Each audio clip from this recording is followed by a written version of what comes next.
une réforme sur des salaires pour l'augmentation des cotisations. On est là, on lâchera pas, on est là contre ce...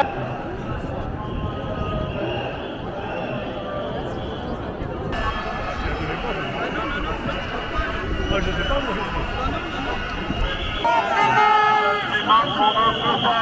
On est là.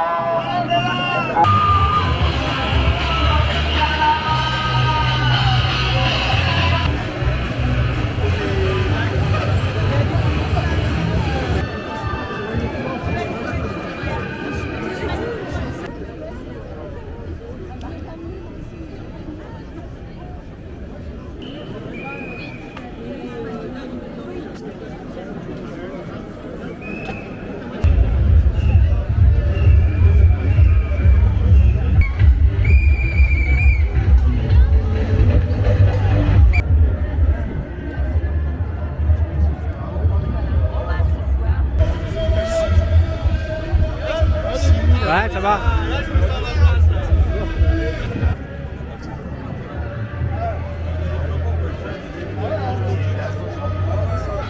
Dégagez avec votre putain de contre-réforme.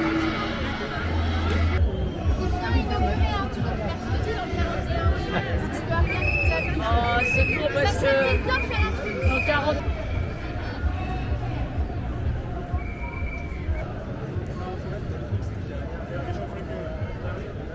Merci.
Ça pue la preuve.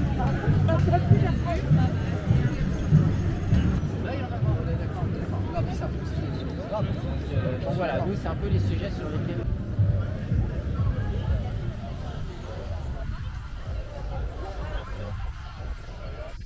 Alors je m'appelle William Martinet, je suis député France Insoumise des Yvelines, donc pas juste à côté. 78.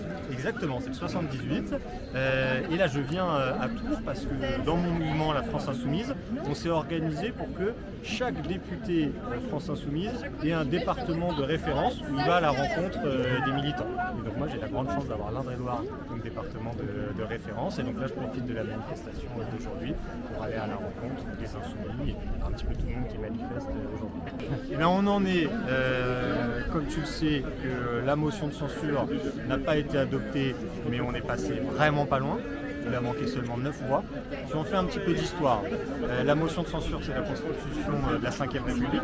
Depuis 1958, il y a eu une seule motion de censure adoptée, c'était en 62, et il n'y a eu qu'une seule autre motion, donc maintenant ça fait quoi, 70 ans, qui est passée aussi près de l'adoption. C'est-à-dire qu'en fait, ce qui s'est passé la semaine dernière, c'est un événement historique. Dans la 5e République, il n'y a presque jamais eu de gouvernement qui a eu aussi chaud aux fesses, je me pardonne l'expression, en termes de censure. Donc en fait, ça veut dire qu'ils sont très faibles. Moi, je pense que c'est ça qu'il faut retenir. Parce que derrière les actes autoritaristes, comme le 49.3, en fait, il y a un pouvoir très isolé, un président de la République notamment, très isolé, très seul et je pense très faible. C'est pour ça que moi, toute cette séquence parlementaire, je pense qu'elle doit nous donner du courage et de la force pour la mobilisation sociale.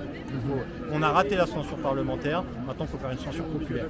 Alors, il y a un vrai problème de légitimité démocratique sur cette réforme des retraites, plus généralement sur le pouvoir, mais notamment sur cette réforme des retraites. Parce que c'est vrai que si on fait le fil de toute l'histoire depuis les dernières présidentielles, alors il y a ce que tu viens de dire, un président qui au premier tour a moins de 30% de ceux qui sont allés voter, c'est pas tout le monde, qui au second tour est élu parce qu'il a fait barrage à l'extrême droite. Il y a plein de gens qui ont voté Macron au second tour, évidemment pas par adhésion à son projet de réforme des retraites, mais simplement parce qu'il ne voulait pas Marine Le Pen au pouvoir.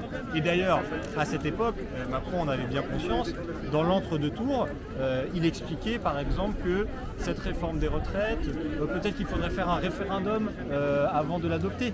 À l'entre-deux tours de la présidentielle, il avait dit ça. C'était un moyen de draguer des voix de la NUPES, parce qu'il savait qu'il en avait besoin. À l'époque, c'était pas la NUPES, mais de la gauche. Il savait qu'il en avait besoin pour gagner face à Marine Le Pen. Donc on ne peut pas dire qu'au moment de la présidentielle, son projet de réforme des retraites a été validé. Ensuite, je fais un peu toute l'histoire, ensuite au moment des législatives, au premier tour des élections législatives, quand les gens avaient le choix entre le projet de la majorité présidentielle, donc retraite, c'était 65 ans à l'époque, et le projet de la NUPES, retraite à 60 ans. Au premier tour, qui est la coalition qui arrivait en tête? C'est la NUPES. Ça, on a tendance à l'oublier, voilà, alors à quelques dizaines de milliers de voix, mais c'est la NUPES qui arrivait devant. Voilà, quand c'était projet contre projet, 65 ou 60, les gens ils ont choisi 60 ans et le projet de la NUPES. Voilà, donc ça c'était la période électorale. Et ensuite, si on en arrive un peu plus récemment au moment social et parlementaire, bon bah 3/4 des Français contre la réforme, 93% des actifs. Ça veut dire quand même ceux qui vont être concernés par la réforme, 93% sont contre. Toutes les organisations syndicales, y compris les plus entre guillemets réformistes, celles qui cherchent d'habitude le plus le compromis, comme la CFDT, sont radicalement contre cette réforme. Et ce qu'on vient de dire sur le Parlement, c'est-à-dire que le Parlement n'a pas adopté cette réforme. Donc oui, moi je suis d'accord avec ce que tu dis, il y a un problème de légitimité démocratique à cette réforme, et on ne peut pas accepter l'idée que tu as un président de la République qui est seul, mais qui, parce que la Ve République lui donne tous les pouvoirs, presque par orgueil, décide tout seul. Voilà, ça c'est pas possible. La VIe République, ça ne peut pas être, comme ça a été le cas pour les dernières modifications de la Constitution, les députés et les sénateurs qui discutent entre eux de comment on change la Constitution. Ça ne peut pas être les représentants du peuple qui décident les règles qui s'appliquent à eux-mêmes. Pour faire une VIe République, il faut une constituante, c'est-à-dire qu'on fait voter les citoyens pour désigner des gens dont le seul mandat, parce qu'ils n'auront pas le droit de se représenter après, dont le seul mandat c'est de définir la nouvelle constitution et les règles du jeu. Il faut que ce soit par le peuple qu'on fasse cette nouvelle constitution. Et je le précise parce que parfois, derrière le mot VIe République, on peut mettre plein de choses différentes. Moi, je pense que le plus important, c'est la méthode par laquelle on fait cette VIe République. La retraite à 60 ans, on s'est battu pour la gagner, on se battra pour la garder. La retraite à 60 ans, on s'est battu pour la gagner, on se battra pour la garder. La retraite à 60 ans.